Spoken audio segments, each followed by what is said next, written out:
Hello everyone and welcome back to Hearts of Iron 3. We are playing as France. It is March of 1938 and Germany is frightening. Japan is frightening, and the United Kingdom doesn't really seem to be doing much of anything. Just taking a look at what they have here, it's just a bunch of infantry without any support regiments. They don't seem to be building a mobile force of any significant kind. They don't have tanks really to speak of, and they just seem to be spreading out a whole bunch. They haven't garrisoned their Egyptian holdings over here. They have apparently decided that Ethiopia is the biggest threat, and so put a significant amount of their forces down in East Africa over here. And their Indian holdings aren't doing too hot in terms of defense against the Japanese either. That said, we've just completely abandoned our Indo-Chinese holdings, so it's really not really anything that we can complain too harshly about. What we really need is for England to do something. We can't just have a passive England sitting up here who's not going to help us. France cannot beat Germany alone. We can put up a good fight. We can do our best to hold the line behind these rivers and forests in the Low Countries. But without support from Great Britain, we won't be able to really hold off against Germany. That said, last episode we were able to get some excellent laws passed, so now we are producing goods at just about double the rate that we used to be. We are focused on attempting to finish off that second army and upgrade our cavalry divisions to motorized. I would like to send some units down here, maybe just a corps. And I don't think they're going to end up being cavalry or motorized, although motorized would be significantly better down there. If we have extra production capability after we finish the second army, this needs to be our first priority, the second army over here. If we have extra time to produce something we can send down there, we'll send something down here first, before we set up the expeditionary army, I think. It's all about priorities, I guess. Our spies aren't doing too spectacular. Germany has basically devoted everything they can to counter-espionage, which makes sense. We were attacking them pretty hard for a while there. But our national unity is going up, and our political strength is going up as well. So I think we're going to stop supporting the ruling party, maybe put a little bit into counter-espionage. Maybe we can catch some foreign spies. I doubt we'll do too spectacularly on that front, but raising national unity is going to be our primary focus. I think once we get into 1939, we'll start actually dumping some of our leadership points into officers. But in the meantime, we're just going to keep playing, hope that we can overcome this horrible deficit of ours in raw materials. Oh, it looks like, okay, we're getting a significant amount of raw materials from our colonies. Yeah, and that's really the only thing that's allowing us to keep positive in that respect. But I guess that's better than the alternative of just not having enough raw materials to speak of. Let's attach the Second Army to the Paris headquarters. We are going to want a Northern Army group up here, but we'll worry about the order of battle as war gets closer. Moral leadership is absolutely wonderful and spectacular. Let's see, it's 1938, so 1940 techs are a little bit out of our reach. We're doing okay on all of these different resources, so I guess what we probably need is more supply production. Allow us to devote more of our industrial capacity to actually building things. Mechanical computing machine is really nice. More research efficiency is awesome. I suppose we can start in on the encryption and decryption machines, but I'm not entirely certain that's going to be a priority for us. Maybe we want to... Boy, I don't know. What is going to be a priority for us? That's the real question. Light tank engine and light tank gun. No, actually, okay, all these, it's this one. The light tank armor and the light tank engine increase the effectiveness of our motorized units as well as the light tanks. And these all influence the mechanized units, so if we ever want to move up to a mechanized unit, we're going to need to research these. I think it is a good idea to at least make sure that the engine and the armor are well upgraded. We have no garrison to speak of defending our coasts. That's probably okay. We're too low on manpower to really be worried about defending everywhere. What's the saying? He who tries to defend everything ends up defending nothing. We need to prioritize, definitely. Speaking of priorities, we also need to make sure that we build enough airplanes to actually make it worth our while to even fight in this war. We still only have 3 flights of interceptors. Okay, we're finishing off one corps, we're building another corps. These are all artillery. We were going to begin right away on... our practical is crap. We were going to begin right away on another 2 infantry divisions, and I do think that's important, but we do need to get another interceptor up and running. Our practical is absolutely crap. We should have been producing those since the beginning. But you go to war with the army you have, not the army you want, I suppose. Speaking of our Air Force, how are our air bases? We're doing okay on air bases. I mean, none of them are really that large, but we don't really have that large of an Air Force, so that's understandable to a large extent. More infantry, and I think that finishes off our 9th Corps. It does. Alright, we now have a fully strength 9th Corps of infantry, which is wonderful. Let's move you to... let's see. Let's move you to Longyan over here. The Armored Corps is still not fully strengthed, which is fine. That Armored Corps probably won't be fully strengthed until a little bit after the war breaks out. Fighter pilot training is good. Radar impact would be nice, but we still haven't built any radar, so it's probably not going to be our main priority. I mean, we might as well make sure that our airplanes are as good as possible. Since we're going to have so few of them, we want to make sure that they're actually useful to have in the first place. We are getting more spies. We still haven't caught any spies, so this counter-espionage may be entirely pointless, unless we're planning on focusing on that to the detriment of basically everything else. It's now into May. What did we just produce here? Oh, we're finishing the upgrades. Right, it doesn't inform us when we finish these upgrades, it just deploys them immediately to the map. So on May 25th, boom, there we go. And now we have extra production, even though we are building this this interceptor wing, which is good. That means we can start on a anti-tank infantry division. Let's do 5 of them in parallel. Yep.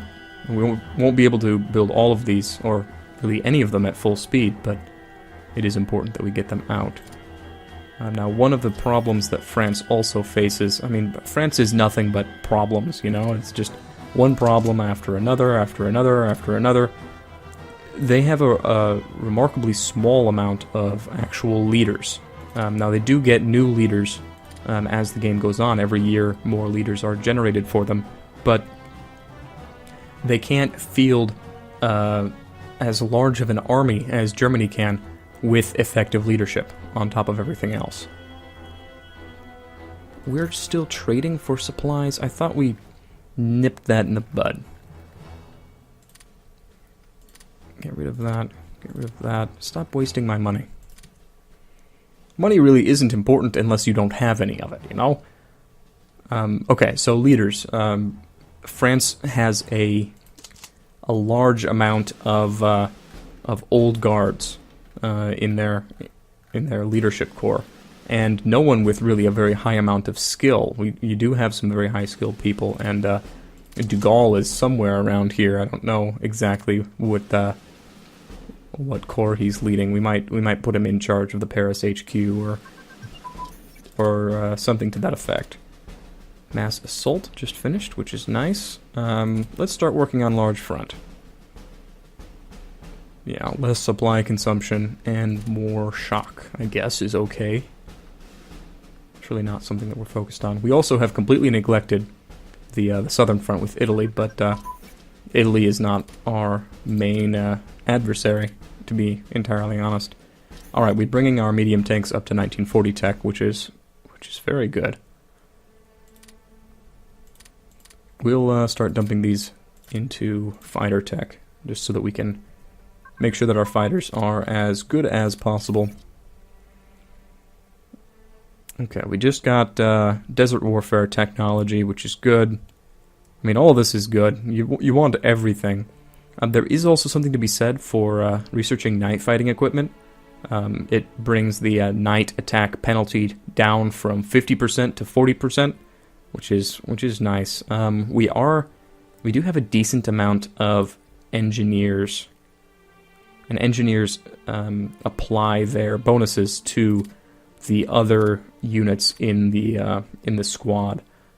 We've assigned our engineers to some of the motorized divisions, and they don't have very good stats by themselves. I mean, their soft attack is 1/3, and their hard attack is 2/3. I mean, ooh, but they do give a significant amount of bonus to the rest of them. You mostly get them for all of this wonderful, wonderful bonuses to movement, defense, and attack in all sorts of different places. These guys help your armor, who is traditionally really, really affected with negatives by the different terrain types. They help them actually move and engage well rather than poorly in those situations. We can start a new corps, the 10th Corps, for the 2nd Army, which is wonderful. 2nd Army is still drastically under strength, but we'll make do with what we have.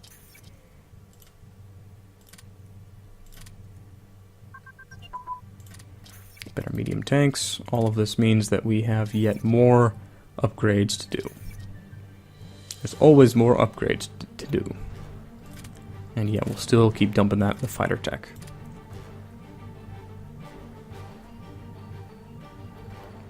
It is possible that Germany will skip the Czechoslovakian decisions, but it's not likely, really, at all. Central planning is always nice to have, and now we can research Grand Battle Plan, and I want this up as high as possible. Yep. I know it's ahead of time, but it's important. So Germany has decisions that will allow them to annex the Sudetenland, which is the region. I don't know if it doesn't show it in here, but it's basically the border region of Czechoslovakia over here. Traditionally had a German minority in those regions, and Germany demanded them. It's possible that we could start the war early, even. Well, maybe. I think actually England has that decision. I don't think we necessarily do. Alright, we now can assign more production somewhere. What's next on our list? Okay, we've got another corps of infantry being built for the 2nd Army. Let's build some motorized divisions for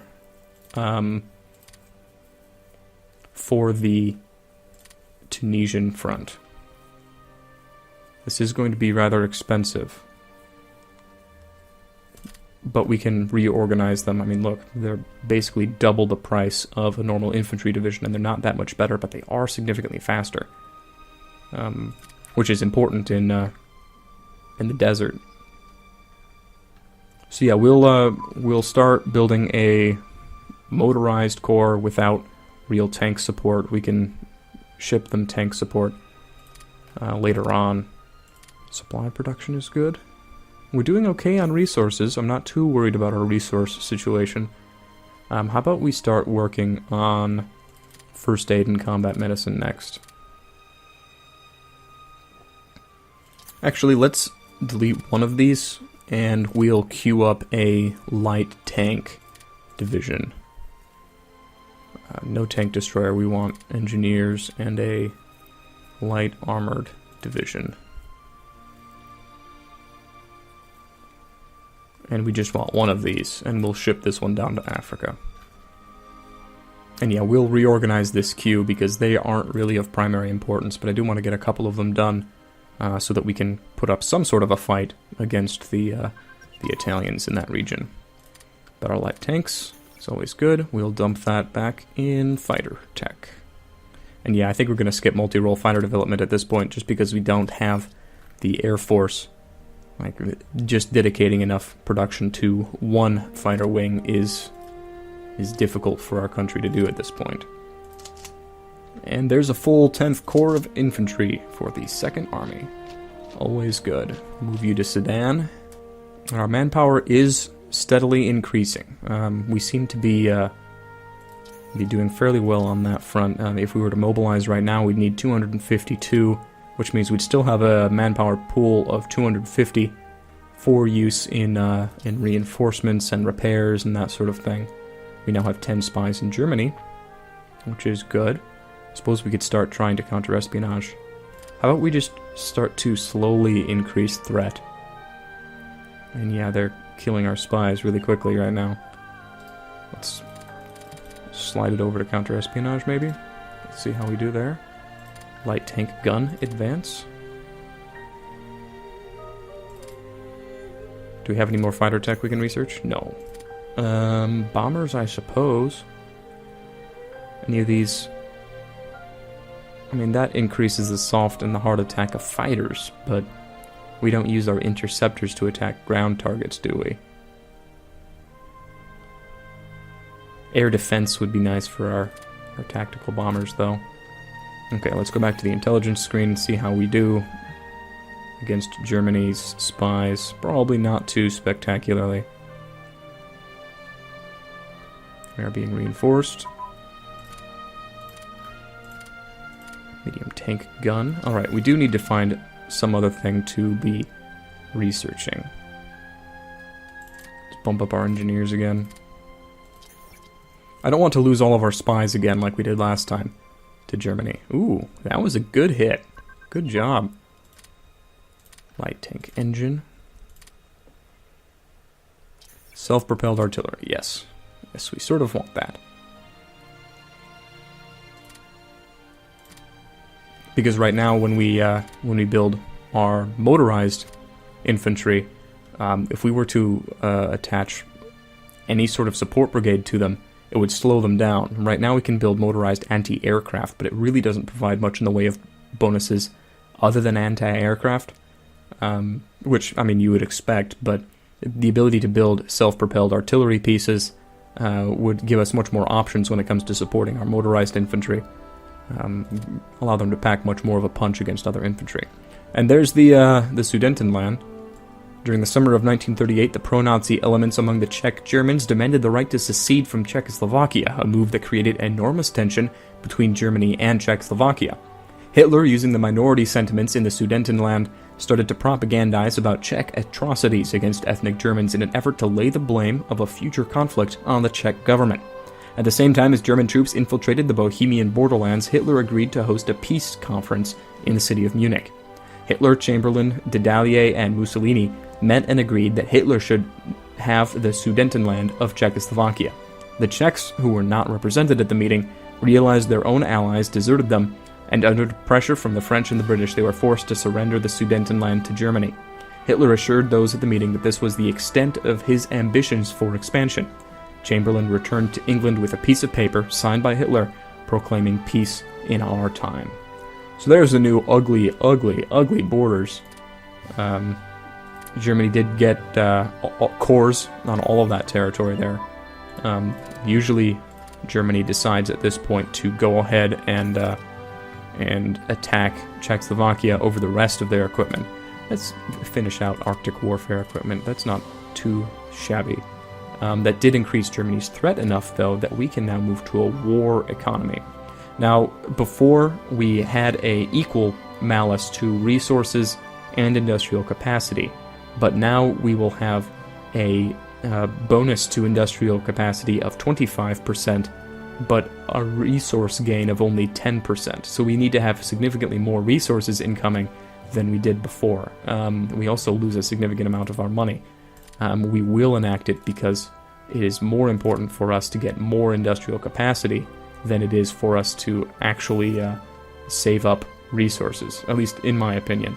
And we are trading away a significant amount of our money. I wonder if that's because we have decided to import supplies from the United Kingdom. That's not much money, though.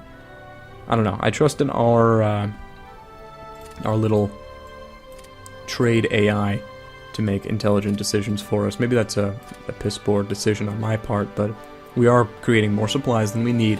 The AI should start selling it once we reach what it considers a decent stockpile of it. We could force the issue by making our own trade deals. Part of the influence is also we're not generating very much in the way of diplomatic influence, which you need to make trade deals. So let's bump it up just a little bit, 1.5, at least for a while. And we'll also cut back a little bit on our research projects. We're going to be cutting back a whole bunch more once it becomes 1939. I mean, war at this point is basically 1 year away from the historical start date. So yeah, I think that's a good decision. We're now up to 84 IC dedicated to production. So we are, like, when we started the game, that was 35 was the amount of industrial capacity we could dedicate to production. So it's doing significantly better now. Alright, and we are making money now. I wonder if that's because, yeah, we are now trading away 20 units of supplies every day, which is fine because we're still producing more than we actually need on a daily basis for our troops. Here's another medium tank brigade for our armored corps, which is always nice. How are our infantry doing? Infantry division's doing fairly well. All of them should be deployed by the end of the year. And then we can start in earnest on our motorized corps for Tunisia. How's our spy war doing? We're not really winning. I mean, we're not exactly losing, but we're definitely not winning. Let's continue to support the ruling party in Yugoslavia. That might... I mean, that's going to make our spies targets for their counter-espionage, unfortunately. But we'll see how well that works. We'll give it some time. And we can now start a new infantry corps. The 11th Corps attached to the 2nd Army. And now they only need one more corps until they're at full strength. How about we queue them up right away? That's just going to be normal infantry with anti-tank support. We're getting very good at building infantry. Well, okay, I mean, just about an 8% reduction. We're never going to be as good as someone like the Soviet Union as just producing generic infantry divisions. But we need them, you know? I mean, we're only basically going to be making 2 full army groups and then a small expeditionary army, which will likely never exceed 2, maybe 3 corps of infantry. We'll probably give them supply priority and upgrade priority. Hey, the H.G. Wells novel War of the Worlds. So yeah, the world isn't coming to an end. Nope, it's not happening today. Maybe in a year, the world will come to an end for some people, but not today. 11th Corps. Grand battle plan, yep. We need that. When are you going to be done? December 24th of 1940. Now that might change and update depending on what the like right now we have a malice for researching it ahead of time. This will probably change the second it becomes 1939. Okay, we aren't losing any resources, which is good. We aren't losing money, which is good. But we are losing basically an insignificant amount of supplies. Yeah. I'm not worried about that at all. Although our officer ratio is a little bit worrying. We need 30,000, we have about 20,000. And that number is just going up more and more and more as we keep deploying, you know, more troops for the 2nd Army and the Tunisian Corps. But we're starting to build the last corps for the 2nd Army, which is good. Does that mean that this corps is finished now? It is. Oh, that went quicker than I expected. We'll move you up here to Charleville-Mézières. Whatever. This place, right there. That's where we're moving them. Starting to get a little bit of a pool of influence. How are our spies doing in Yugoslavia? Not well at all. I mean, the democratic faction in that country is very strong. I'm not too worried about it. Okay, so they have 0 counter-espionage, but we only have 1 active spy. Huh. Alright, we got our interceptor. Let's queue up another one. That increased our practical fairly well. Instead of taking 20 IC, it's only taking 16.5. That's a pretty good increase. I cannot complain about that. Our upgrades are doing fairly well. Let's bump up our supplies just a little bit more. National unity is doing okay. It is increasing by over 1 per month, which is good. But it is now the 1st of January of 1939, so we are going to temporarily halt all research and power through some officer recruitment. The cap for officers is 140%. That's the bonus to organization that you get. Right now, our organization is only 16.2, but you can see that number going up as our officer ratio increases. Like, nothing is changing except our officer ratio. So it's a very good idea to make sure that your officer ratio is at a very high level at all times. Okay, we can start building our Tunisian corps. We'll deploy you down here to Marseille. Give you a appropriately fancy name.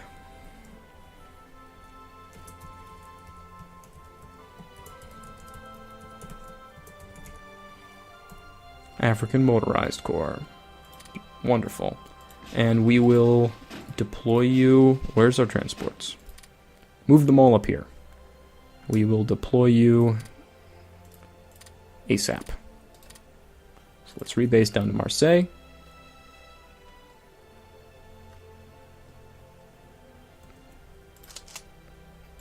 Select both of you, get in the transport, and move over here to Tunis.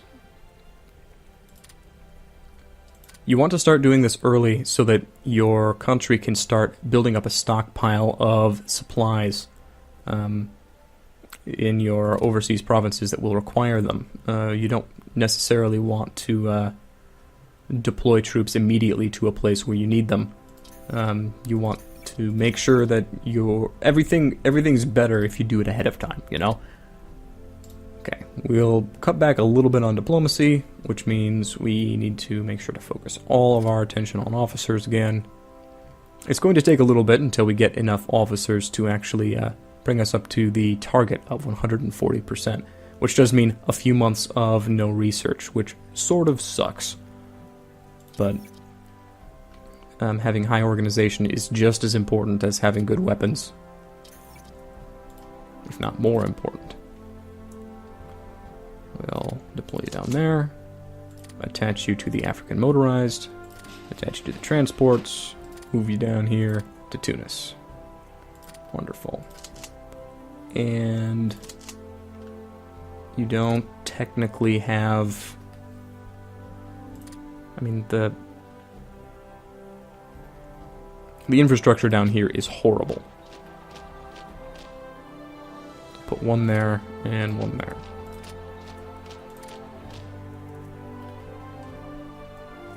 But you see how weirdly set up these provinces are. Italy could set up in this province and move to this province and completely surround our units right here on the front line without so much as a fight. So it really is important to have quick units in the African frontier down here. But you don't want to overdo it. You don't want to be overzealous and overcompensate, because the supply down there is probably going to be your biggest threat, not necessarily your opponent. No. If you transport you. Oh, and we're wasting production. Let's not do that more than we absolutely need to. Okay, so we are finishing off the Second Army, which is good. We're expanding our Air Force. Our Navy is probably very outdated. We're probably going to need... Let's do a serial run of convoys, because Germany is probably going to start doing some pretty nasty submarine raids on us, and it doesn't cost too much in terms of IC. Each one of these counts for 10 convoys, which is a useful thing. And I guess we'll start on our expeditionary force. Or should we do mountains? No, let's do a a corps of regular infantry, and these will be the guys that we'll shuttle over here when Germany declares war on Denmark, and just chill in Copenhagen. How is our influencing of Sweden doing? France is influencing Sweden. Sweden's right here. They're drifting mostly toward Axis because Germany is also influencing them. Well, I guess if Germany is influencing them, then first off, we don't need to worry about it because that's a country that Germany is not influencing. We could try to sabotage their relationship with Hungary, keep Hungary out of the Axis powers. It may become a moot point, though. What about Romania? Could we... Where's Romania? Right here. It's pretty darn close to us. They're already drifting towards us. Let's influence Romania, yeah. I think that's a good idea. Alright, so we're doing fairly decently. We're at 75% officer ratio, which sucks. Our spies sort of got their butts handed to them. We need to stop doing counter-espionage because Germany's completely replenished their spies and we only have one left. So yeah, we're going to cut back on counter-espionage in our own country, I think. I guess Germany is threatening enough to the rest of the world that we don't really need to raise their threat too much on our own. Yeah, I think I am going to put a cut in here. I think we did fairly well in preparing for this. It's March, and we only really have until September before war breaks out, unless the United Kingdom... it's March, and we only really have until September, until war breaks out over Danzig, over here in Poland. Maybe Germany will decide to invade Poland earlier, or maybe they'll decide to wait. I don't know. It's also feasible, possible, that the United Kingdom could decide to join Czechoslovakia in fighting the Germans. Germany sometimes declares war on Czechoslovakia, and the United Kingdom sometimes decides to declare war on Germany in response. So we could very easily be at war well before Germany's decided to invade Poland, in which case we're going to need to watch our border with them very closely. Like right here, they've already... They don't even have enough men on the front line, just of the Maginot Line. They probably have deployed them elsewhere, you know, people who are higher threat than us, but we'll see. Thanks for watching the video, everyone. Feel free to like, comment, or subscribe if you so feel the desire to. If not, don't worry about it. I'm always welcoming to constructive criticism. Go ahead and leave it in the comments, or go ahead and send me a private message. Either way, I hope you'll join me for the next video. Thanks much, and I'll see you all next time.